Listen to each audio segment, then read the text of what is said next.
ವಸಂತ ಮಂಗ್ಯರು ತೀರಿದರು.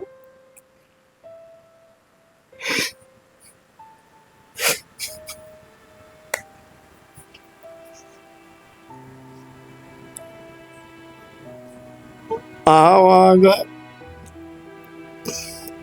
ಪಟ್ಟ ಕಷ್ಟ,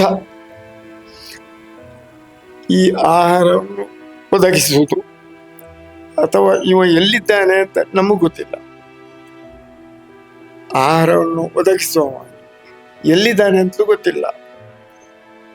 ಇವನಲ್ಲಿ ಒಂದು ಬುಲೆಟ್ ಬೈಕ್ ಇತ್ತು, ಅದು ಪೆಟ್ರೋಲ್ ಇದ್ದು ಅಲ್ಲ, ಡೀಸೆಲ್ ಇದ್ದು ಅಲ್ಲ. ಒಂದು ಕಡೆ ಪೆಟ್ರೋಲು, ಒಂದು ಕಡೆ ಡೀಸೆಲು, ಸೀಮೆ ಎಣ್ಣೆ ಹೀಗೆಲ್ಲ ಕಾಡಿಬೇಡಿ ಅಲ್ಲಲ್ಲಿ ಅದಕ್ಕೆ ಹಾಕಿ ಎಲ್ಲಿಗೆ ಹೋಗ್ತಿದ್ರು. ಬೆಳ್ತಂಗಡಿಯ ನಾಯಕತ್ವದ ಬಗ್ಗೆ ಎರಡು ಮಾತಿಲ್ಲದ ಪ್ರಶ್ನಾತೀತ ನಾಯಕ. 83, 85, 85, 89 ಅದೊಂದು ದೊಡ್ಡ ಸಾಧನೆಯ ಶಾಸಕ. ಅದೇ ರೀತಿಯಲ್ಲಿ ಮುಂದುವರಿಸ್ತಾ ಇದ್ರೆ ಇವ ಕೂಡ ಈಗ ರಾಜ್ಯದಲ್ಲಿ ಯಡಿಯೂರಪ್ಪನ ವಸಂತ ಮಂಗ್ಯನ ಮತ್ತೆ ಕಳ್ಕೊಂಡದ್ದು ಅಂತ ಹೇಳಿದರೆ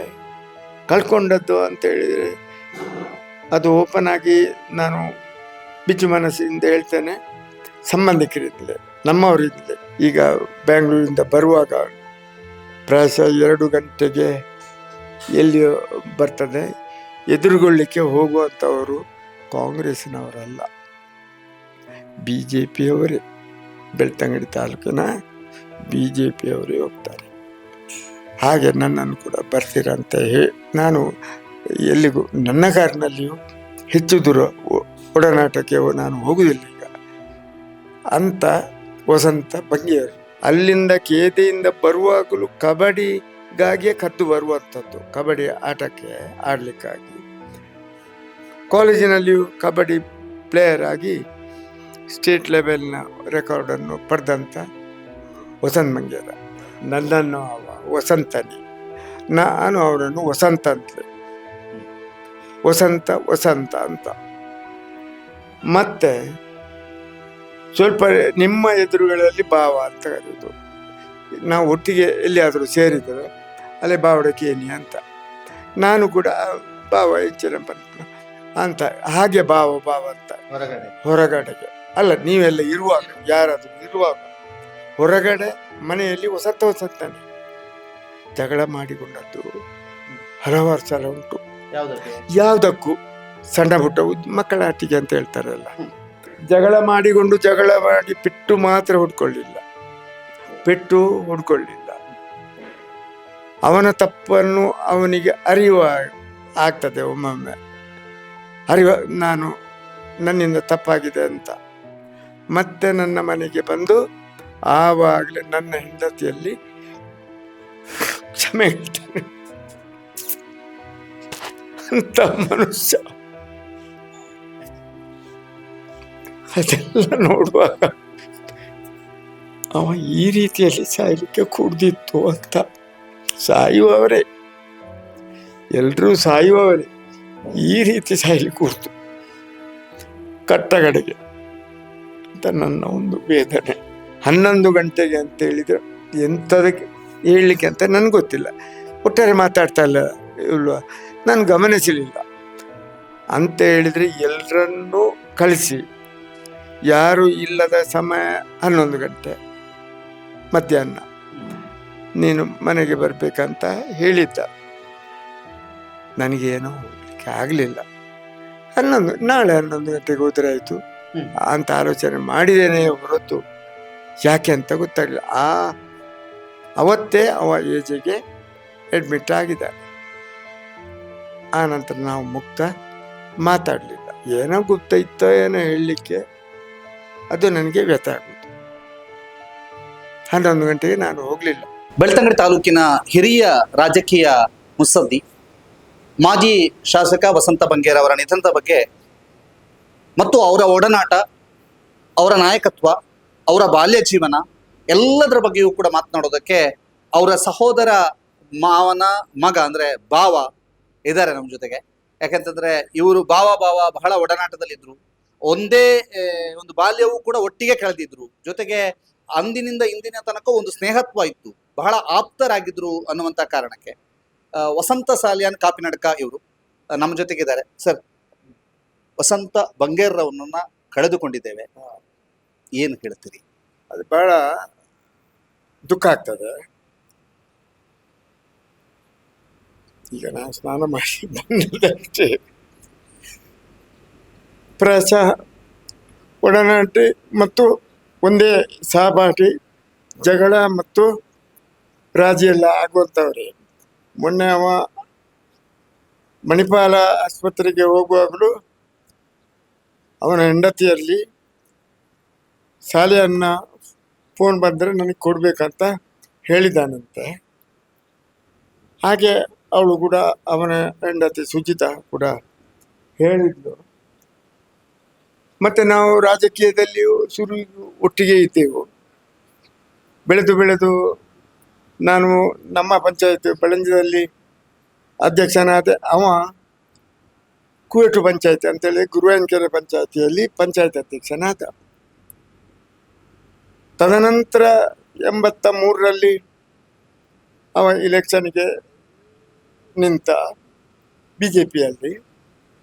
ಆವಾಗಲೂ ನಮ್ಮನ್ನೆಲ್ಲ ಒಟ್ಟಿಗೆ ಸೇರಿಸಿಕೊಂಡು, ಅಥವಾ ನಾವು ಕೂಡ ಒಟ್ಟಿಗೆ ಸೇರಿಕೊಂಡು ಅವನನ್ನು ಅಂತ ಹೇಳಿದರೆ ಜಾತಿ ಮತ, ಮುಸ್ಲಿಮರು ಕ್ರಿಶ್ಚಿಯನ್ರು ಅನ್ನು ಕೂಡ ಒಲಿಸುವಂಥ ಒಬ್ಬ BJP ಕ್ಯಾಂಡಿಡೇಟ್ ಆಗಿ ಅವ ನಿಂತುಕೊಂಡಿದ್ದ. 83ರಲ್ಲಿ ಅವ ಶಾಸಕನಾದ. ಆನಂತರ ನಿರಂತರ 82ರಿಂದ 85 ರಾಮಕೃಷ್ಣ ಹೆಗಡೆ ಸರ್ಕಾರ ಇರುವಾಗ, ತದನಂತರ ಡಿಸಾಲ್ವ್ ಆಯಿತು BJP JDS ಅಂತ ಹೇಳಿಕೊಂಡು. ಪುನಃ BJPಯಲ್ಲಿ 85ಅಲ್ಲಿ ಕಂಟೆಸ್ಟ್ ಮಾಡಿದ. 89ವರೆಗೆ BJPಯಲ್ಲಿ ಇದ್ದ. ಆನಂತರ JDSಗೆ ಕಾಲಿಟ್ಟರು, ಒಟ್ಟಿಗೆ ಇಟ್ಟೆವು. ಅದರಲ್ಲಿ ಪ್ರಪ್ರಥಮ ಸೋಲನ್ನು ಅನುಭವಿಸಿದ. ಪುನಃ ಗಂಗಾಧರಗೌಡರು ಅಧ್ಯಕ್ಷರಾದರು, MLA ಆದರು. ಇವ ಆ ಪೀರಿಯಡ್ನಲ್ಲಿ MLA ಆಗದೆ ಉಳಿದ. ಆನಂತರದ ಪೀರಿಯಡ್ನಲ್ಲಿ ಸೋಲನ್ನು ಅನುಭವಿಸಿದ ಅಂತ ಹೇಳಿದರೆ, ಅವನ ತಮ್ಮ ಪ್ರಭಾಕರ ಬಂಗೇರ್ರೆ BJPಯಲ್ಲಿ ನಿಂತರು, ಸೋಲನ್ನು ಅನುಭವಿಸಿದ. ಆ ನಂತರ ನಿರಂತರ 3 ಸಲ ಶಾಸಕನಾದ. ಹಾಗೆ ಮತ್ತೆ ಪುನಃ ಈ ಕಾಂಗ್ರೆಸ್ಸಿನ ಅಲ್ಲಿ ಪಕ್ಷಾಂತರ ಮಾಡಿ, ನಾವು ಪಕ್ಷಾಂತರ ಮಾಡಲಿಲ್ಲ, ನಾನು ವೈಯಕ್ತಿಕವಾಗಿ ಕಾಂಗ್ರೆಸ್ಸಿಗೆ ಪಕ್ಷಾಂತರ ಮಾಡಲಿಲ್ಲ. ಹಾಗೆ ಕಾಂಗ್ರೆಸ್ಸಿನವರದ್ದೇ ಒಂದು ಟೀಮಿನಿಂದ ಅವ ಹೋದ, ಶಾಸಕನಾಗಿ ಪುನಃ. ಆನಂತರ 2 ಸಲ ಪೂಂಜವರು ಬಂದರು. ಇವ ಸೋತದ್ದು ನಿಮ್ಮೆಲ್ಲರ ಗಮನಕ್ಕೆ ಇದ್ದದೆ, ಬಂದಿದೆ. ಹಾಗೆ ನಾಯಕತ್ವದ ಬಗ್ಗೆ 2 ಮಾತೇ ಇಲ್ಲ. ಒಳ್ಳೆಯ ನಾಯಕತ್ವವನ್ನು ಕೊಟ್ಟಿದ್ದಾನೆ. ನಮ್ಮ ಬೆಳ್ತಂಗಡಿಗೆ ಮಾತ್ರ ಅಲ್ಲ, ಎಮರ್ಜೆನ್ಸಿ ಟೈಮ್ನಲ್ಲಿ ಅವ ಮಾಡಿದಂಥ ಕೆಲಸ ಅಪಾರ. ಏನೆಲ್ಲ ಸರ್ ಎಮರ್ಜೆನ್ಸಿ ಟೈಮಲ್ಲಿ ಏನು, ಹೇಗಿದ್ರು, ಏನೆಲ್ಲ ಮಾಡಿದ್ದಾರೆ? ಎಮರ್ಜೆನ್ಸಿ ಟೈಮ್ನಲ್ಲಿ ಅವ ಜೈಲುವಾಸ ಮಾಡಲಿಲ್ಲ. ಜೈಲಿನಲ್ಲಿ ಇದ್ದವರಿಗೆ ಸಗಟು ಆಹಾರವನ್ನು ಕಳಿಸಿದ್ದ. ಎಲ್ಲೆಲ್ಲಿ ಯಾರ್ಯಾರು ಇದ್ದರು. VS ಆಚಾರ್ಯರು ಆವಾಗ BJPಯ ನಾಯಕರಾಗಿದ್ದರು. ಅಥವಾ ಇವರು ನಮ್ಮ ಭಟ್ರು ಎಲ್ಲ ಎಲ್ಲೆಲ್ಲಿ ಅಡಗಿ ಕೂತ್ಕೊಂಡು ಅವ್ರದ್ದು ಇವರಿಗೆ ಮಾಹಿತಿ ಇತ್ತು. ಎಲ್ಲೆಲ್ಲಿ ಇದ್ದವರಿಗೆ ಆಹಾರ ಬೇಕಲ್ಲ, ಯಾವ ಕಾಡಿನಲ್ಲಿ ಯಾವ ಬಡಪಸಿಗೆಯಲ್ಲಿ ಇದ್ದಂಥವರಿಗೆ ಆಹಾರವನ್ನು ಕೊಡತಕ್ಕಂಥ ವ್ಯವಸ್ಥೆಯನ್ನು ಇವರು ಜಿಲ್ಲೆಯಲ್ಲೇ ಮಾಡಿದ್ದಾರೆ. ಬೆಳ್ತಂಗಡಿ ತಾಲೂಕಿನಲ್ಲಿ ಇದ್ದವರು ಕಡಿಮೆ.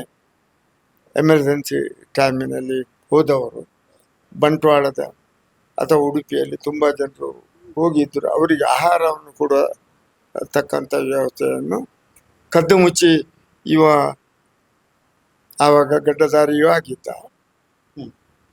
ಹಾಗೆ ಪರಿಚಯವೂ ಕೂಡ ಪೊಲೀಸಿನವರಿಗೂ ಕೂಡ ಸಿಗ್ತಿರ್ಲಿಲ್ಲ.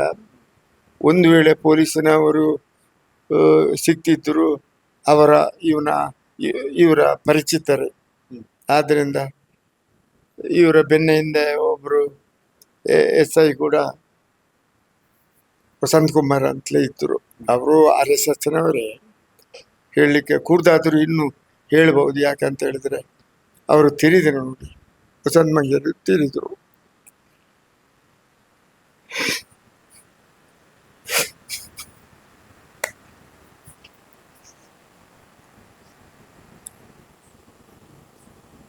ಆವಾಗ ಪಟ್ಟ ಕಷ್ಟ, ಈ ಆಹಾರವನ್ನು ಒದಗಿಸುವುದು ಅಥವಾ ಇವ ಎಲ್ಲಿದ್ದಾನೆ ಅಂತ ನಮಗೂ ಗೊತ್ತಿಲ್ಲ. ಆಹಾರವನ್ನು ಒದಗಿಸುವ ಎಲ್ಲಿದ್ದಾನೆ ಅಂತಲೂ ಗೊತ್ತಿಲ್ಲ. ಇವನಲ್ಲಿ ಒಂದು ಬುಲೆಟ್ ಬೈಕ್ ಇತ್ತು. ಅದು ಪೆಟ್ರೋಲ್ ಇದ್ದು ಅಲ್ಲ, ಡೀಸೆಲ್ ಇದ್ದು ಅಲ್ಲ. ಒಂದು ಕಡೆ ಪೆಟ್ರೋಲು, ಒಂದು ಕಡೆ ಡೀಸೆಲು, ಸೀಮೆ ಎಣ್ಣೆ ಹೀಗೆಲ್ಲ ಕಾಡಿಬೇಡಿ ಅಲ್ಲಲ್ಲಿ ಅದಕ್ಕೆ ಹಾಕಿ ಎಲ್ಲಿಗೆ ಹೋಗ್ತಿದ್ರು. ಅಂತೂ ನಾಯಕತ್ವದ ಬಗ್ಗೆ, ಬೆಳ್ತಂಗಡಿಯ ನಾಯಕತ್ವದ ಬಗ್ಗೆ ಎರಡು ಮಾತಿಲ್ಲದ ಪ್ರಶ್ನಾತೀತ ನಾಯಕ. ಪರಮಪೂಜ್ಯ ಕಾವಂದರು ಕೂಡ ಇವನನ್ನು ಮುಕ್ತಘಟ್ಟದಿಂದ ಹೊಗಳಿದ್ದಾರೆ ಈ ನಾಯಕತ್ವಕ್ಕೆ. ಅವರು ಕೂಡ ಸ್ವಲ್ಪ ಇವನಿಗೆ ಸಹಾಯವನ್ನು, ತುಂಬ ಸಹಾಯವನ್ನು ಮಾಡಿದ್ದಾರೆ ಅಂತ ಹೇಳಿದ್ರೆ ಯುವಕರಲ್ಲ. ಹಾಗೆ ಹೋರಾಟದ ಮನೋಭಾವ ಕೂಡ ಇದ್ದಂಥ ನಾಯಕತ್ವದಲ್ಲಿ ಇವ ಜೈಲಿಗೆ ಹೋಗದಿದ್ದರು. ಜೈಲಿಗೆ ಹೋದಂಥವರು ಅವರಿಗೆ, ಅವರ ಮನೆಯವರಿಗೆಲ್ಲ ಸಹಾಯವನ್ನು ಮಾಡಿದಂಥ ವ್ಯಕ್ತಿ ವಸಂತ ಬಂಗೇರರು. ನಿರಂತರವಾಗಿ ಗೆದ್ದು ಅವನ ಹೋರಾಟದ ರೀತಿಯಲ್ಲಿ ಮತ್ತು ಮುಂದುವರಿಸಿದ ಇದರಿಂದಾಗಿ 83, 85, 85, 89 ಅದೊಂದು ದೊಡ್ಡ ಸಾಧನೆಯ ಶಾಸಕ. ಅದೇ ರೀತಿಯಲ್ಲಿ ಮುಂದುವರಿಸ್ತಾ ಇದ್ರೆ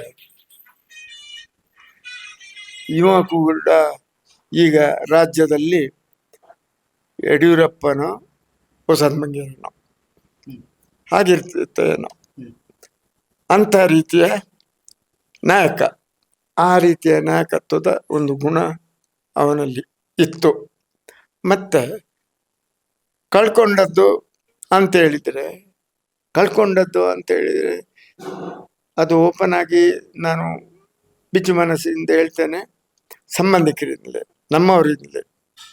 ಅವ ಸ್ವಲ್ಪ ಅದು ಬೇರೆ ಬೇರೆ ಪಕ್ಷಾಂತರಕ್ಕೆ ಇನ್ನಿತರಕ್ಕೆ ಹೋಗ್ಲಿಕ್ಕೆ ಕಾರಣವೇ ಹೊರತು ಇನ್ನಿತರ ಅಲ್ಲ.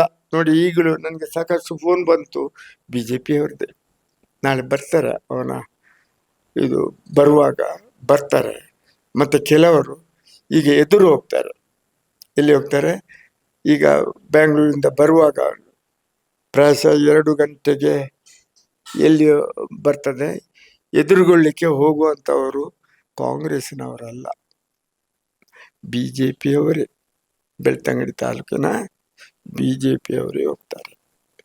ಹಾಗೆ ನನ್ನನ್ನು ಕೂಡ ಬರ್ತೀರಂತ ನಾನು ಎಲ್ಲಿಗೂ ನನ್ನ ಕಾರಿನಲ್ಲಿಯೂ ಹೆಚ್ಚು ದೂರ ಒಡನಾಟಕ್ಕೆ ನಾನು ಹೋಗುವುದಿಲ್ಲ ಈಗ ಅಂತ ವಸಂತ ಬಂಗೇರರು. ಮತ್ತೆ ಅದು ಭಾವನೆಗಳು ಕೆಟ್ಟದು ಆಯಿತು. ದೂರ ಮೊದಲಿನ ನಾಯಕರು ದೂರ ಆದರು. ಈಗಿನ ನಾಯಕರು ಹತ್ತಿರ ಆದರು. ಹಾಗಂತ ಅವರ ವ್ಯಕ್ತಿತ್ವವನ್ನು ಕಳ್ಕೊಂಡ ಅಂತ ನಮಗೂ ಎಲ್ರಿಗೂ ಬೇಸರ ಉಂಟು. ಈಗ ಎದುರುಗೊಳ್ಳುವವರು BJP ಅವರು ಹೋಗುವವರಿಗೆ ಕೂಡ ಅದೇ ಮಾತನ್ನು ಹೇಳಿದರು. ಹಾಗೆ ಅಂತ ವಸಂತ ಬಂಗೇರರನ್ನು ನಾವು ಕಳ್ಕೊಂಡಿದ್ದೇವೆ. ಕಳ್ಕೊಂಡದ್ದು ಅಂತ ಹೇಳಿದರೆ, ನನಗೆ ಇವತ್ತು ಮಸಾಜ್ ಇತ್ತು. ಆವಾಗ ಇಲ್ಲಿಗೆ ಫೋನ್ ಬಂದಿತ್ತು ತೀರಿದ್ರು ಅಂತ. ಮಸಾಜ್ ಮಾಡುವಾಗಲೇ ನಾನೇ ಕಿರಸಿದೆ, ಪುಣ್ಯಾತ್ಮ ಹೋಗಬೇಕು, ಇರ್ಲಿ ಕೂಡ್ದು ಅಂತ. ಯಾಕಂತ ಹೇಳಿದ್ರೆ ಬೆಡ್ಡಿನಲ್ಲಿ ಅವನ ಎಲ್ಲ ಮೂತ್ರ ವಿಸರ್ಜನೆ ಇನ್ನಿತರ ಆಗ್ತಿತ್ತು ಅಂತ ಸುದ್ದಿಯನ್ನು ಕೇಳಿದ ನಂತರ ಹಾಸ್ಪಿಟಲಿಂದ ಡಿಸ್ಚಾರ್ಜ್ ಆಯ್ತು ಅಂತ ಹೇಳಿದ್ರೆ ಮನುಷ್ಯ ಮತ್ತೆ ಬದುಕಲಿಕ್ಕೆ ಕೂಡ್ದು. ಆದ್ದರಿಂದ ಒಮ್ಮೆ ಹೋಗ್ಲಿ ಅಂತಲೇ ಗ್ರಹಿಸಿದೆ. ಮತ್ತೆ ನಾನು ಮಸಾಜ್ ಆಗಿ ಬಂದಾಗ ಮಗ ಹೇಳಿದ ತೀರಿದ್ರು ಅಂತ. ಆ ನಂತರ ದುಃಖ ಆಗ್ತದೆ ಅಷ್ಟೇ. ಬಹಳ ವಿಸ್ತಾರವಾಗಿ ಅವರ ಬದುಕನ್ನ ಹೇಳಿದ್ರಿ. ನೀವು ನಿಮಗೂ 3 ವರ್ಷ ಚಿಕ್ಕವರು ಅಂತ ಹೇಳ್ತಿದ್ರಿ. ಅವರ ಬಾಲ್ಯ, ಆ ಬಾಲ್ಯದಲ್ಲಿ ಅವರಿಡೀ ಅವರ ಕುಟುಂಬವನ್ನ ಮುನ್ನಡೆಸಿದ್ರು ಅನ್ನುವಂಥದ್ದು ಕೂಡ ನಾವು ಕೇಳಿದ್ವಿ. ಅವರ ಸಹೋದರರು ಮಾತಾಡುವಾಗ ಹೇಳಿದ್ರು. ಬಾಲ್ಯ ಹೇಗಿತ್ತು ಸರ್? ಅವರು ಬಾಲ್ಯದಲ್ಲಿ ಆ ನಾಯಕತ್ವ ಗುಣವನ್ನ ಯಾವ ಟೈಮಲ್ಲಿ ರೂಢಿಸಿಕೊಂಡ್ರು ಅಂತ ಹೇಳಿದ್ರೆ, ಅವ ತಂದೆಯವರಿಗೆ ಕದ್ದು ಮುಚ್ಚಿ ಅಂತ ಹೇಳಿದ್ರೆ ಸುತ್ತುಪಡಿಪಿರೆ ಅಂತ ಹೇಳಿದ್ರೆ ಗೊತ್ತಾಯ್ತಲ್ಲ, ಕೇದೆ ಕದ್ದು ಬರ್ಲಿಕ್ಕೂ ಕಷ್ಟ ಆಗ್ತದೆ ಇವರಿಗೆ ಹೊರಗೆ. ಇವರಿಗೆ ಅಂತ ಹೇಳಿದ್ರೆ ಇವರ ಅಣ್ಣ KG ಬಂಗೇರು ಅಥವಾ ವಕೀಲರೇ ಇರ್ಲಿ ಅಥವಾ ತಮ್ಮ ಒಬ್ರು ದಂಡಸಾಲೆ ಅಂತ ಇದ್ರು, ಬರುವುದಿಲ್ಲ ಅಲ್ಲಿ ನೋಡುವ ಪಡಿಪಿರೆ. ಇತ್ಲಾಗೆ ನೋಡಿದ್ರೆ ಮನೆಯೊಂದು 3 ಬಾಗಿಲಾಗೆ ಅದು ಇದ್ದದ್ದು. ಎಲ್ಲಿಂದ ಹೋಗುದು? ಅಲ್ಲಿ ಅವರು ಮಾಳಿಗೆಯಲ್ಲಿ ನೋಡಿದ್ರೆ ಈಗಿನ CC ಕ್ಯಾಮೆರಾ ಹಾಕಿದಾಗೆ ಅಲ್ಲಿ ಇರುವುದು. ಹಾಗೆ ಹೋಗ್ಲಿಕ್ಕೆ ಆಗ್ತಿರ್ಲಿಲ್ಲ. ಎಲ್ಲಿಗೆ? ಮದ್ದಡ್ಕ ಅವರ ಶಾಲೆ ಕಾಲೇಜಿನಿಂದ ಬಂದು ಅಲ್ಲಿ ಒಂದು ಠಿಕಾಣಿ ಊರುವಂಥದ್ದು. ಅಲ್ಲಿಂದ ಕಾಲೇಜಿಗೆ HMಗೆ ಹೋಗಾಗ್ಲು ಬಸ್ಸಿನಲ್ಲಿ ಏನೋ ಒಂದು ಕಂಡಕ್ಟರ್ಗೆ ಅವನಿಗೂ ಸ್ವಲ್ಪ ಆಯ್ತು, ತೆಗೆದು ಎಳ್ದು ಬಿಸಾಡಿದ ಅವನನ್ನು ಬಸ್ಸಿನಿಂದ. ಈಗ ಆದ್ರೆ ಸಾಧ್ಯ ಇಲ್ಲ, ಅದು ಸಾಧ್ಯವೋ? ಆವಾಗ ದೊಡ್ಡ ಜನ ಆದ. ದೊಡ್ಡ ಜನ ಅಂತ ಹೇಳಿದ್ರೆ ವಿದ್ಯಾರ್ಥಿಗಳು, STMನ ವಿದ್ಯಾರ್ಥಿಗಳು ಇವರ ಕಡೆಗೆ ಸತ್ತವರು ಹಿರಿಯವರು ನೋಡಿ. ಅದರಿಂದ ನಾವು ಬಹುವಚನದಲ್ಲಿ ಮಾತಾಡ್ಬೇಕಾಗ್ತದೆ. ಇವರ ಪರ ಎಲ್ಲ STM ಕಾಲೇಜಿನ ವಿದ್ಯಾರ್ಥಿಗಳು ಬಹುಮತದಿಂದ ಇವನನ್ನು ಬಹಳ ದೊಡ್ಡ ಜನ ಮಾಡಿಬಿಟ್ರು. ಅಲ್ಲಿಂದಲೇ ವಿದ್ಯಾರ್ಥಿ ನಾಯಕ ಆದರು, ಬೇರೆ ಏನಿಲ್ಲ. ಮತ್ತೆ ಕಬಡ್ಡಿ ಪ್ಲೇಯರ್ ಅವ. ಅಲ್ಲಿಂದ ಕೇದೆಯಿಂದ ಬರುವಾಗಲೂ ಕಬಡ್ಡಿಗಾಗಿಯೇ ಕದ್ದು ಬರುವಂಥದ್ದು, ಕಬಡ್ಡಿ ಆಟಕ್ಕೆ ಆಡ್ಲಿಕ್ಕಾಗಿ. ಕಾಲೇಜಿನಲ್ಲಿಯೂ ಕಬಡ್ಡಿ ಪ್ಲೇಯರ್ ಆಗಿ ಸ್ಟೇಟ್ ಲೆವೆಲ್ನ ರೆಕಾರ್ಡನ್ನು ಪಡೆದಂಥ ವಸಂತ ಬಂಗೇರ. ಅದರಲ್ಲಿ ಅವನು ಹೆಲ್ಪಿಂಗ್ ನೇಚರ್ ಮತ್ತು ಅವನು ಎಷ್ಟು ಗಳಿಸಿದ್ದಾನೆ. ಇನ್ನಿತರ 5 ಬಾರಿ ಶಾಸಕನಾಗಿ ಬೇರೆಯವರು ಎಷ್ಟೆಷ್ಟು ಮಾಡಿದ್ದಾರೆ. ಆದರೆ ಅಷ್ಟಲ್ಲ, ಆ ಲೆಕ್ಕ ನೋಡಿದರೆ ಎಷ್ಟು ಮಾಡಲಿಲ್ಲ. ಅವನ ಒಡನಾಟಿಗಳು ಎಷ್ಟೋ ವೈನ್ ಶಾಪ್ಗಳನ್ನು ಮಾಡಿದರು, ಎಷ್ಟೆಷ್ಟು. ಇವನಲ್ಲಿ ಇದ್ದದ್ದು ಒಂದೇ, ಯಾವಾಗ ಇದ್ದದ್ದು ಶಾಸಕನಾಗುವ ಮೊದಲಿದ್ದ ಒಂದು ವೈನ್ ಶಾಪ್ ಮಾತ್ರ ನನಗೆ ತಿಳಿದ ಹಾಗೆ. ಮತ್ತು ಘಟದ ಮೇಲೆ ಉಂಟು, ಅದು ಬಯಲ್ಸಿಮೆ, ಅದು ನನಗೆ ಗೊತ್ತಿಲ್ಲ. ಆದ್ದರಿಂದ ನನಗೆ ತಿಳಿದ ಹಾಗೆ ಒಂದೇ ಒಂದು ವೈನ್ ಶಾಪು ನಮ್ಮ ಬೆಳ್ತಂಗಡಿಯಲ್ಲಿ ಹಲವು ನಾಯಕರಲ್ಲಿ ಇವನ ಅನ್ನು ಹಿಡಿದುಕೊಂಡು ಮಾಡಿದಂಥ ವೈನ್ ಶಾಪ್ಗಳು ಅಪಾರ ಇದ್ದಾವೆ ಈವಾಗಲೂ. ಹಾಗೆ ಅದಕ್ಕೆ ಹೋದ. ನಾವು ಸ್ವಲ್ಪ ಹಿಂದೆ ಸರಿಲಿಕ್ಕೆ ಕಾರಣ ಆಯಿತು ಅಷ್ಟೇ. ನಿಮ್ಮ ಅವರ ಒಡನಾಟ ಬಾಲ್ಯದಿಂದ ಬಹಳಷ್ಟು ಕಾಲ ನೀವು ಪಕ್ಷದಲ್ಲಿ ಜೊತೆಗಿದ್ರಿ, ಹೋರಾಟಗಳಲ್ಲಿ ಜೊತೆಗಿದ್ರಿ, ಅವರು ನಾಯಕರಾಗುವಾಗ ಜೊತೆಗೆ ನೋಡ್ಕೊಂಡು ಬೆಳೆದವರು. ನಿಮ್ಮ ಮತ್ತು ಅವರ ಒಡನಾಟ, ನೀವು ಅವರನ್ನು ಏನು ಅಂತ ಕರಿತಿದ್ರಿ, ಅವ್ರು ನಿಮ್ಮನ್ನು ಏನು ಅಂತ ಕರಿತಿದ್ರು, ಹೇಗೆ ಒಡನಾಟ ಇತ್ತು? ನಾವು ನನ್ನನ್ನು ವಸಂತನೇ, ನಾನು ಅವರನ್ನು ವಸಂತ ಅಂತಲೇ, ವಸಂತ ಅಂತ. ಮತ್ತೆ ಸ್ವಲ್ಪ ನಿಮ್ಮ ಎದುರುಗಳಲ್ಲಿ ಭಾವ ಅಂತ ಕರೆಯುವುದು. ನಾವು ಒಟ್ಟಿಗೆ ಎಲ್ಲಿಯಾದರೂ ಸೇರಿದರೆ ಅಲ್ಲೇ ಬಾವಡಕೇನಿ ಅಂತ, ನಾನು ಕೂಡ ಭಾವ ಹೆಚ್ಚಿನ ಅಂತ, ಹಾಗೆ ಭಾವ ಅಂತ ಹೊರಗಡೆಗೆ ಅಲ್ಲ. ನೀವೆಲ್ಲ ಇರುವಾಗ, ಯಾರಾದರೂ ಇರುವಾಗ ಹೊರಗಡೆ ಮನೆಯಲ್ಲಿ ವಸಂತನೇ ಜಗಳ ಮಾಡಿಕೊಂಡದ್ದು ಹಲವಾರು ಸಲ ಉಂಟು. ಯಾವುದಕ್ಕೆ? ಯಾವುದಕ್ಕೂ ಸಣ್ಣ ಪುಟ್ಟ ಮಕ್ಕಳ ಆಟಿಕೆ ಅಂತ ಹೇಳ್ತಾರಲ್ಲ, ರಾಜ್ಯದ್ದು ತಕ್ಷಣವೇ. ರಾಜಕೀಯದಲ್ಲಿ ಜಗಳ ಮಾಡಿಕೊಂಡು ಇದ್ದದ್ದು ತುಂಬ ಉಂಟು. ತುಂಬ ಅಂತ ಹೇಳಿದ್ರೆ ನಮ್ಮ ಜನಜಾಗೃತಿಯ ವಿಚಾರವಾಗಿ ಜಗಳ ಮಾಡಿಕೊಂಡದ್ದು ನಾನು ಕೂಡ ಬಿಡ್ತಿರ್ಲಿಲ್ಲ. ಜಗಳ ಮಾಡಿ ಪೆಟ್ಟು ಮಾತ್ರ ಹೊಡ್ಕೊಳ್ಳಿಲ್ಲ. ಅವನ ತಪ್ಪನ್ನು ಅವನಿಗೆ ಅರಿವು ಆಗ್ತದೆ. ಒಮ್ಮೊಮ್ಮೆ ನನ್ನಿಂದ ತಪ್ಪಾಗಿದೆ ಅಂತ ಮತ್ತೆ ನನ್ನ ಮನೆಗೆ ಬಂದು ಆವಾಗಲೇ ನನ್ನ ಹೆಂಡತಿಯಲ್ಲಿ ಕ್ಷಮೆ ಹೇಳ್ತಾನೆ ಅಂತ ಮನುಷ್ಯ. ಅದೆಲ್ಲ ನೋಡುವಾಗ ಅವ ಈ ರೀತಿಯಲ್ಲಿ ಸಾಯ್ಲಿಕ್ಕೆ ಕೂಡ್ದಿತ್ತು ಅಂತ. ಸಾಯುವವರೇ, ಎಲ್ರೂ ಸಾಯುವವರೇ, ಈ ರೀತಿ ಸಾಯ್ಲಿಕ್ಕೆ ಕೂಡ್ತು ಕಟ್ಟಗಡೆಗೆ ಅಂತ ನನ್ನ ಒಂದು ವೇದನೆ. ಒಂದು ವೇಳೆ ನನ್ನಿಂದಲೂ ತಪ್ಪಾದುಂಟು ಕೆಲವು ಬಾರಿ. ಅವನ ಹೆಂಡತಿಯು ನಮ್ಮನ್ನು ಬಿಡಿಸಿದ್ದುಂಟು ಜಗಳಾಗುವಾಗ.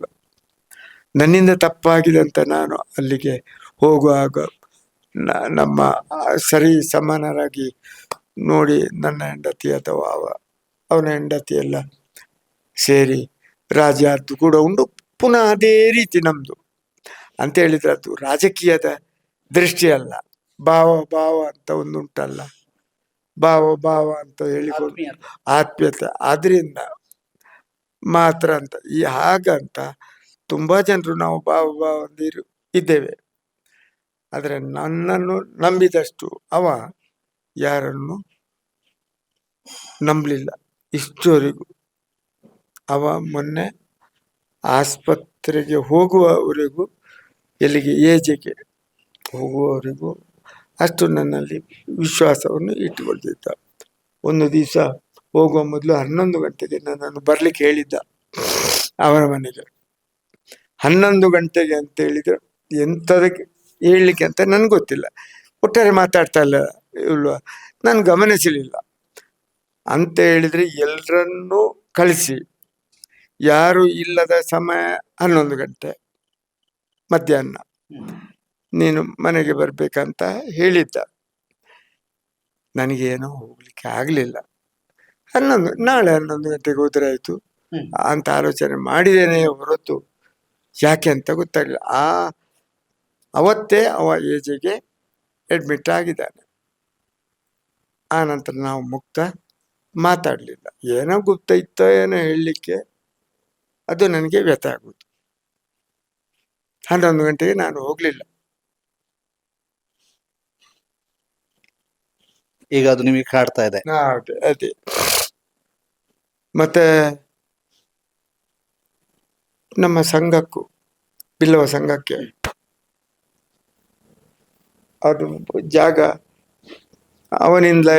ಅವನಿಗೆ ಸಿಕ್ಕಿದಂತ 21 ಸೆಂಟ್ಸ್ ಜಾಗ ಹಣ ನಾವು ಸಂಘದವರು ಎಲ್ಲರೂ ಕೊಟ್ಟದವನಿಗಾಗಿ ಅದರಲ್ಲಿ ನಾವು ಬಿಲ್ಲವ ಸಂಘವನ್ನು ಕಟ್ಟಿದೆವು. ಮೂಲ ಬೆಳ್ತಂಗಡಿ ಈ ಅದೇ ಕಟ್ಟಡ ನೀವು ಕೂಡ ಇದ್ದದ್ದು. ಮತ್ತೆ ನಾನು ಅಧ್ಯಕ್ಷನಾದಾಗ ಪೂಜಕ ಒಂದರಲ್ಲಿ 3 ಲಕ್ಷ ರೂಪಾಯಿ, ನಮ್ಮಲ್ಲಿ 10 ರೂಪಾಯಿ ಇಲ್ಲ. ದೊಡ್ಡ ಜನತೆಗೆ ವೈಟ್ ಶರ್ಟ್ ಆಗೋದಿಲ್ಲೇ ಹೊರತು ಯಾವನೇ ಒಬ್ಬ ಬಿಲ್ಲವನಲ್ಲಿ ಏನು ಅಕ್ಕಿ ಎಲ್ಲ ಇದ್ದದ್ದು, ಅಡಿಕೆ ಎಲ್ಲ 16 ರೂಪಾಯಿ ಇದ್ದದ್ದು ಕಿಲೋಗೆ. 10 ರೂಪಾಯಿ ಆದರೂ ಕೊಡುವವರು ಯಾರು? ಒಮ್ಮೆ ಎಬ್ಬಿಸಿದ್ರೆ ವಿಜಯ ಬ್ಯಾಂಕಿನವರು ಫೌಂಡೇಶನ್ ಹಾಕಿದ್ರೆ ಕೊಡ್ತೇವೆ ಲೋನು ಅಂತ ಹೇಳಿದ ಕಾರಣ ಪೂಜಕ ಒಂದರಲ್ಲಿ 3 ಲಕ್ಷ ತಂದದ್ದು. ನಾನು ಬಂಗೇರ ರಮಾನಂದ ಶಾಲೆಯನ್ನು ಮತ್ತೆ ಒಬ್ರು ಭಾಸ್ಕರ್ ಶೇನ್ ಬಗುರ್ ಅಂತ ಅವರು ಕೊಟ್ಟಿದ್ದಾರೆ.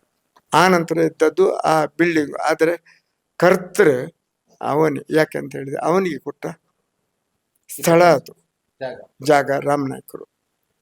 ಆದ್ರಿಂದ ಅದು ಕೂಡ ದೊಡ್ಡ ಕೊಡುಗೆ, ಅದು ಎಲ್ಲ ಮರಿಲಿಕ್ಕಿಲ್ಲ. ಅಪಾರವಾದಂತಹ ಅಭಿವೃದ್ಧಿ ಕೆಲಸಗಳನ್ನ ತುಂಬಾ ಮಾಡಿದ್ದಾರೆ ತಾಲೂಕಿನಲ್ಲಿ. ಅವುಗಳನ್ನೊಂದು ನೆನಪು ಮಾಡಿಕೊಡೋದಿದ್ರೆ ಸರ್? ನೆನಪು ಅಂತ ಹೇಳಿದ್ರೆ ಅದುಗೆ ಎಲ್ಲ ಶಾಸಕರು ಮಾಡಿದ ಕೆಲಸ, ಆ, ಈಗಿನ ಶಾಸಕರು ಮಾಡಿದ ಕೆಲಸ ತುಲನೆ ಮಾಡುವಾಗ ಅದು ನಾನು ಹೆಚ್ಚು ಹೇಳಿಕ್ಕೂ ಒಳ್ಳೆಯದಾಗುವುದಿಲ್ಲ. ಸಾರ್ವಜನಿಕವಾಗಿ ಹೆಚ್ಚು ಒಡನಾಟವನ್ನು ಮಾಡಿಕೊಂಡು ಒಳ್ಳೆಯ ಕೆಲಸವನ್ನು ಎಲ್ಲರೊಟ್ಟಿಗೆ ಮಾಡಿದ್ದಾನೆ. ಮತ್ತೆ ಒಂದು ಕೆಲಸ ಆಗ್ಬೇಕಾದ್ರೆ ಅದರಲ್ಲಿ ಹಣವನ್ನು ಸಂಪಾದನೆ ಮಾಡ್ಬೇಕಾದ್ರೆ, ಕಲೆಕ್ಷನ್ ಮಾಡ್ಬೇಕಾದ್ರೆ ಇಂಥ ಶಾಸಕ ಯಾರಿಲ್ಲ ನಮ್ಮ ಬೆಳ್ತಂಗಡಿಯಲ್ಲಿ ಅಂತ. ಯಾಕಂತ ಒಂದು ಉದಾಹರಣೆ ಹೇಳ್ತೇವೆ, ಚದ್ಕೂರು ಅಲ್ಲಿ ಯಾಗವನ್ನು ಮಾಡಿದೆವು ನೋಡಿ, ನೆನ್ಪುಂಟ ನಿಮ್ಗೆ? ಏನ್ ಹೇಳ್ತೀರಿ ಈಗಲೂ? ನೀವು ದೇವೇಗೌಡರು ಅಂತ ಹೇಳಿದ್ದು ಕೂಡ ಒಳ್ಳೇದಾಯ್ತು. ಈ ದೇವೇಗೌಡರು ಬೇಲೆ ಮತ್ತು ಈಗ ಅರಸರು ಹೇಳಿದ್ದು, ಅರಸರು ಈಗ ಫೋನ್ ಮಾಡಿದ್ರು, ಬಂಗೇರೊಂಜಿ ತೀರ್ನ ಮಾರರೆ ಚದ್ಕುರ್ದ ಒಂಜಿ ನೆಟ್ಟು ಇನ್ನು ಮಲ್ತನ ಅವ ಅಜ್ಜೇರಿಗೆ ಒಂದು ಮಲ್ತನ ಗೆತ್ತ ಅಜ್ಜೇರು ಅಂತ ಹೇಳಿದ್ರೆ ನಿಮ್ಮ ದೇವೇಗೌಡರು ಗೊತ್ತಾ. ಈಗ ಹೇಳಿದ ದೇವೇಗೌಡರು ಏರ್ ಪಣ್ಯ ಸ್ವಾಮಿ ಅಜ್ಜೆ ದೇವೇಗೌಡರಿಗಂತ. ಅದೇ ಆಕ್ಚುಲಿ ಇವನೇ ಮಾಡಿದ್ದು ಸಣ್ಣ ರೀತಿಯಲ್ಲಿ ಆಗ್ತದೆ ಅಂತ ಹೇಳಿ ಅಂತ ಹೇಳಿದ್ರೆ ಆ ಸ್ವಾಗತ ಕಮಿಟಿಯಲ್ಲಿ ನಾನು ಇದ್ದೆ. ಅದು ಜನ ಎಲ್ಲ ಎಲ್ರು ಕೊಡ್ತಾರೆ ಅಂತೇಳಿ ನಾವು ಮಾಡಿದೆವು ದೊಡ್ಡ ಯಾಗ. ಆ ದೊಡ್ಡ ಯಾಗ ಅಂತ ಹೇಳಿದ್ರೆ ಯಾವ್ದು ಮಹಾಭಾರತದ ಪೀರಿಯಡ್ನಲ್ಲಿ ರಾಮಾಯಣದ ಪೀರಿಯಡ್ನಲ್ಲಿಯೋ ಮಾಡಿದಂಥ ಮಹಾರಾಜರು ಯಾರು ಮಾಡಲಿಲ್ಲ ಅಂತ ನಮ್ಮ ಕೊಪ್ಪ ಜೋಯಿಸರು ಹೇಳಿದ್ರಿಂದ ಉಮೇದು ಬಂತು. ನಾನು ಮತ್ತು ಅವ ಮತ್ತೊಬ್ಬರು ಶೆಣಾಯ ಅಂತ 3 ಜನರು ಫಸ್ಟಿಗೆ ಹೋದ್ದು ಮಾಡುವಂತಾಯ್ತು. ದೊಡ್ಡ ಜನತೆಗೆ ಮಹಾರಾಜರು ಮಾಡಿದಲ್ಲ ಅಂತ. ಅದು ಎಲ್ಲಿವರೆಗೆ ಬಂತ ಅಂತ ಹೇಳಿದ್ರೆ, ಪೂಜ್ಯ ಕಾವಂದರು 45 ಲಕ್ಷಕ್ಕೂ ಕೊಡದಿದ್ರೆ ಹೋಮದ ಗುಂಡಿಗೆ ನಾವು ಬೀಳ್ಬೇಕಿತ್ತು. ಹೋಮದ ಗುಂಡಿಗೆ ಎಲ್ಲಿಂಟು ಭಟ್ರು ಎಲ್ಲ ಅಲ್ಲಿ ಟನಲ್ ನಾವೆಲ್ಲ ಇಟ್ಟಿದ್ದೇವೆ ಅಲ್ಲಿ ಅಂತ ಹಾಕ್ಲಿಕ್ಕೆ, ಹಣ ಹಾಕ್ಲಿಕ್ಕೆ. ಎಷ್ಟು 8 ಟನ್ ಆಗಿದ್ರು ಟನಳವು ಹೇಳುದು ಶಬ್ದ ಕೇಳ್ತದೆ ಹೊರತು ಮೇಲೆ ಬರುವುದಿಲ್ಲ ಅಂತ ಒಂದು ರೀತಿಯಲ್ಲಿ ಕಡೆಗೆ ಈ ಭಟ್ರುಗಳೆಲ್ಲ ಎಷ್ಟು 100 ಚಿಲ್ಲರೆ ಭಟ್ರುಗಳು ಯಾಗಕ್ಕೆ ಬೇಕಿತ್ತು, ಅವರೆಲ್ಲ ಓಡ್ತೇವೆ ಅಂತ ಹೇಳಿದ್ರು. ನೆರೆ ಹೆಬ್ಬರು ಕೂಡ ಕಮಿಟಿಯಲ್ಲಿತ್ತು. ನೆರೆ ಹೆಬ್ಬರು, ನಮ್ಮ ಪಡ್ವಟ್ನಾಯರು, ದಾಯ್ತ ಮಲ್ಪುನ ಹೆಬ್ಬರ್ರೆ ಸಾಲೆಂಡ್ರೆ ದಾಯ್ತ ಮಲ್ಪುನ ಅಪಗ ದನಿಕುಲಿತ ನಡೆ ಬೋಯ ಅಂತ ಆಯ್ತು. ಎಲ್ಲಿ ದನಿಕುಲಿಯರು ಪೋಪುನ 45 ಮಂಡಿ ಹೆಂಚಿರಿ, 45 ಲಕ್ಷ ಬೋರ್ಡು ಮನೆಗ 45 ಲಕ್ಷಕ್ಕೆ ಏನು ಹೆಂಚ ಅಂತ ಹೋದೆವು ಮಾರರೆ. ಯುವ ಪುಣ್ಯಾತ್ಮ ಬರ್ಲಿಲ್ಲ. ಯಾರು? ಬಂಗೇರ, ಅವನ್ ಚೀಫ್ ವಿಪ್ ಆವಾಗ ಬರ್ಲಿಲ್ಲ. ಕಡೆಗೆ ಅವರು ಹೇಳಿದ್ರು ಏರನ ದೈರುಡು ಏನ್ ಕೊರುಡು ಅಂತ. 45 ಲಕ್ಷ ಕೊರಡತ್ತ ಕೊರ್ಪೆ ಇತ್ತೆ ಕೊರ್ಪೆಯನ್ನು ಯಾಗ ಮಲ್ತಾನೆ ಎಂಕೊತ್ತಿಜವು ಎಂಚಿನ ಯಾಗವು ಎಂಚಿನ ಪವಿತ್ರ ಆದ್ರೆ ಮರ್ತೋಯ್ತು ಹೆಸರು. ಅಜ್ಜರಿಗೂ ದೂರ ಹೇಳಿದ್ದ ಅಂತ ಹೇಳಿದ್ರೆ ಅದು ಬರ್ತೇನೆ ಅಲ್ಲಿ. ಈಗ ಬಂದೆ ಯಾಕಂದ್ರೆ ಅವತ್ತೇ ದೇವೇಗೌಡರು ಬಂದದ್ದು ಧರ್ಮಸ್ಥಳಕ್ಕೆ. ದೇವೇಗೌಡರಲ್ಲಿ ಅವತ್ತೇ ಹೇಳಿದ್ದು, ಅವತ್ತೇ ಹೇಳಿ ಇದೊಂದು ಯಾಗ ಆಗ್ತದೆ ಅಡೆ ಪೋಡು ಕಾವಂದ್ರೆ ಹೇಳಿದ್ದು ಚದ್ಕೂರು. ನಾವು ಏನು ಯಾರು ಹೇಳಲಿಲ್ಲ. ಆಡೆ ಪೋದು ಅರಸುಲು ಎಂಜಿನ ತುಂಬುದ ಅದೇ ರಾಮಾಯಣ ಮಹಾಭಾರತದ ಒಂದು ಮಾಡಿದಂತ ಯಾಗ ಅದು ಈರು ಪ್ರಧಾನಿ ವ್ಯಾಪಾರ ಅಂತ ಕಾವಂದ್ರೆ ಹೇಳಿದ್ದು. ಕಾವಂದ್ರೆ ಹೇಳಿದ್ದು ದೇವೇಗೌಡರಿಗೆ, ಯಾರಲ್ಲಿ ಹೇಳಿಲ್ಲ. ಬಂಗೇರು ತೀರಿದ್ದಾರೆ. ಈಗ ಅದೇ ಮಾತನ್ನು ಬೂಡಿನಲ್ಲಿ ವೀರೇಂದ್ರ ಹೆಗಡೆ ಅವರು ಹೇಳಿದ್ದು. ಇವರು ಹೋದರು. ಇವರು ಒಂದು ಕಲ್ಲಿಗೂ ನಮಸ್ಕಾರ ಮಾಡುವವರಲ್ಲ ನಿಮ್ಮ ಅಜ್ಜರು. ದೇವೇಗೌಡರು ಬಂದ್ರು, ಅಲ್ಲಿ ಬಂದ್ರು. ಅವರು ಕೂಡ ಯಾಗದಲ್ಲಿ ಭಾಗವಹಿಸಿದ್ರು. ಅದು ಇದಂತ ಆದ ನಂತರ ಕಾವಂದರಿಗೆ ಇದು 45 ಲಕ್ಷ ಕೊಡದೆ ಉಪಾಯವೂ ಇಲ್ಲ. ಆವಾಗ ನೆರೆಯಪ್ಪರಿಗೆ ಆಗಲಿ ಪಡವಟ್ಟನವರಿಗೆ ಆಗಲಿ ನಿಖಿಲೆಗೆ ಪರ ನಿಖಿಲಿ ಏನು ಕೊರ್ಪೆ ಅಂತ ಕೊರ್ಪೆ ಎಂಕುಲೊಲ್ತು ಸ್ವಾಮಿ ಎಂಕುಲೊಲ್ತು ಆವಾಗ ಬಂಗೇರಿ ಬರಡ ಅಂತ ಹೇಳಿದ್ರು. ಬಂಗೇರಿ ಮರು ದಿವಸ ಹೋದ್ರು. ಚೀಫ್ ಕಾಂಟೆಸ್ ಕಾರು ಆವಾಗ ಅದರಲ್ಲಿ ತಂದರು. ರಮಾನಂದ ಶಾಲೆ ಅಂತ ಗೊತ್ತುಂಟು ನಿಮಗೆ, ಇದ್ದದ್ದು ಪುಣ್ಯಾತ್ಮ ಅಲ್ಲೇ ಇದನ್ನು ಕಾಂಟೆಸ್ ಕಾರಿಂದ ತೆಗೆಯುವಾಗ ಅವ ಅಲ್ಲಿ ಗೋಣಿಯಲ್ಲಿ ಹಾಕಿದ್ದನ್ನು ಅಲ್ಲಿ ಇದ್ದ ಅದರ ಮೇಲೆ ಕೂತ. ಯಾಕೆ ಕೂತ ಹೇಳಿ?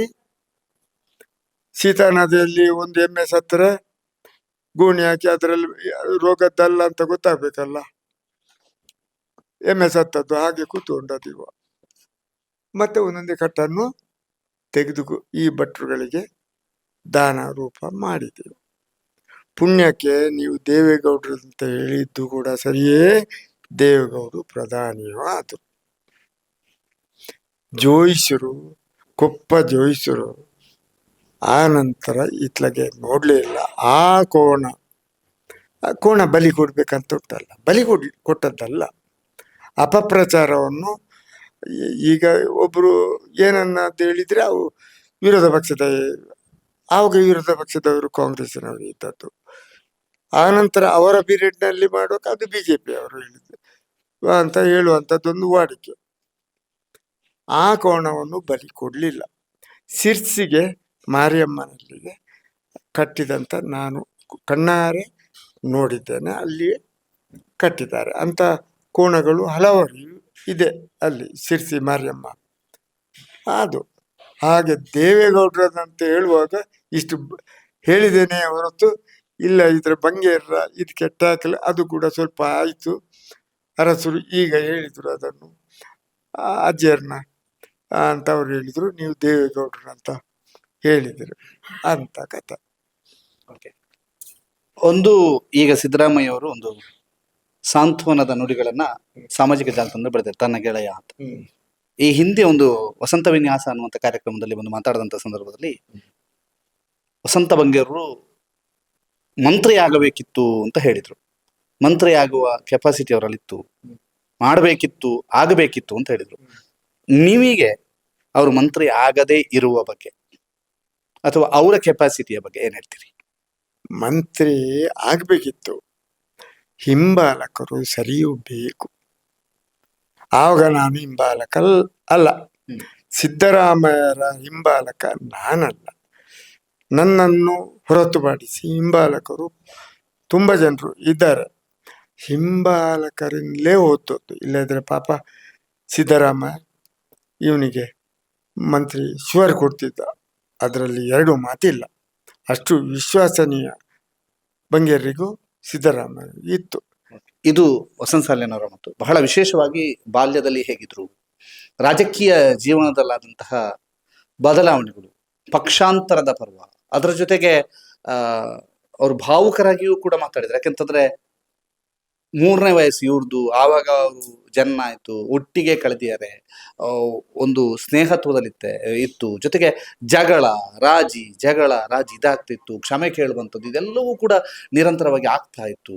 ಜೊತೆಗೆ ನಿಷ್ಠುರವಾದಿ, ಕಪ್ಪು ಚುಕ್ಕೆ ಇಲ್ಲದ ರಾಜಕಾರಣಿ ಮತ್ತು ಚಂದ್ಕುರ್ಣ ಯಾಗ ಆ ಟೈಮ್ನಲ್ಲಾದಂತಹ ಬೆಳವಣಿಗೆಗಳು, ಆ ಒಂದು ಹಣದ ಕ್ರೋಢೀಕರಣದ ಸಮಸ್ಯೆ, ದೇವೇಗೌಡರು ಪ್ರಧಾನಿ ಆಗ್ತಾರೆ ಅಂತ ಕಾವಂದರು ಹೇಳಿದ್ದು, ಆ ಕಥೆಗಳನ್ನ ಹೇಳಿದ್ರು. ಜೊತೆಗೆ ಒಂದಷ್ಟು ಮೆಲುಕು ಹಾಕಿದ್ರು.